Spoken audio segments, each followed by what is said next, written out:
తొండమాన్ చక్రవర్తి కథ. తొండమాన్ చక్రవర్తి అనేక జన్మలలో అరిషడ్వర్గాలకు లోనై ఎన్నో తప్పులు చేశాడు. కాని స్వామి పాదాలను ఎప్పుడూ వదలలేదు.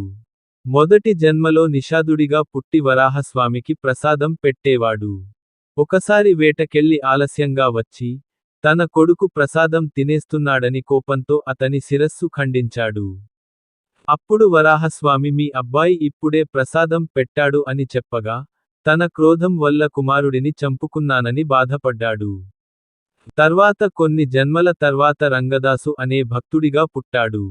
ఇతడు తిరుపతిలో స్వామి విగ్రహాన్ని పెట్టి మొదటిసారి సేవించాడు.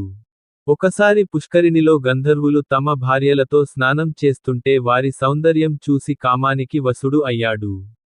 అప్పుడు స్వామి వచ్చే జన్మలో రాజుగా పుట్టి ఈ బలహీనతను తీర్చుకుంటావులే అని అనుగ్రహించాడు. అనేక తప్పులు చేసిన తొండమాన్ చక్రవర్తి వచ్చే జన్మలో రాజుగా ఎలా పుట్టాడని సందేహం వస్తుంది. భగవంతుడి పాదాలు పట్టుకున్నవాడు ఏ తప్పులు చేసినా సంస్కరింపబడి ఉద్ధరింపబడతాడు. మాయ అనే వలలో పడడు.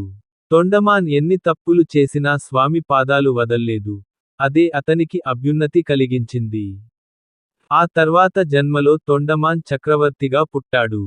ఇతడు పద్మావతి దేవి తండ్రి ఆకాశరాజుకు తమ్ముడు. ఆకాశరాజు మరణించాక, ఆకాశరాజు కుమారుడు వసుదానుడికి, తొండమాన్కు రాజ్యం విషయంలో గొడవ వచ్చింది. తనది కాని రాజ్యం కోసం తొండమాన్ లోభానికి లొంగిపోయాడు. వసుదానుడు తన అక్క పద్మావతి దేవిని ఆశ్రయించగా, ఆమె స్వామిని తన తమ్ముడి పక్షాన నిలబడి యుద్ధం చేయమని కోరింది.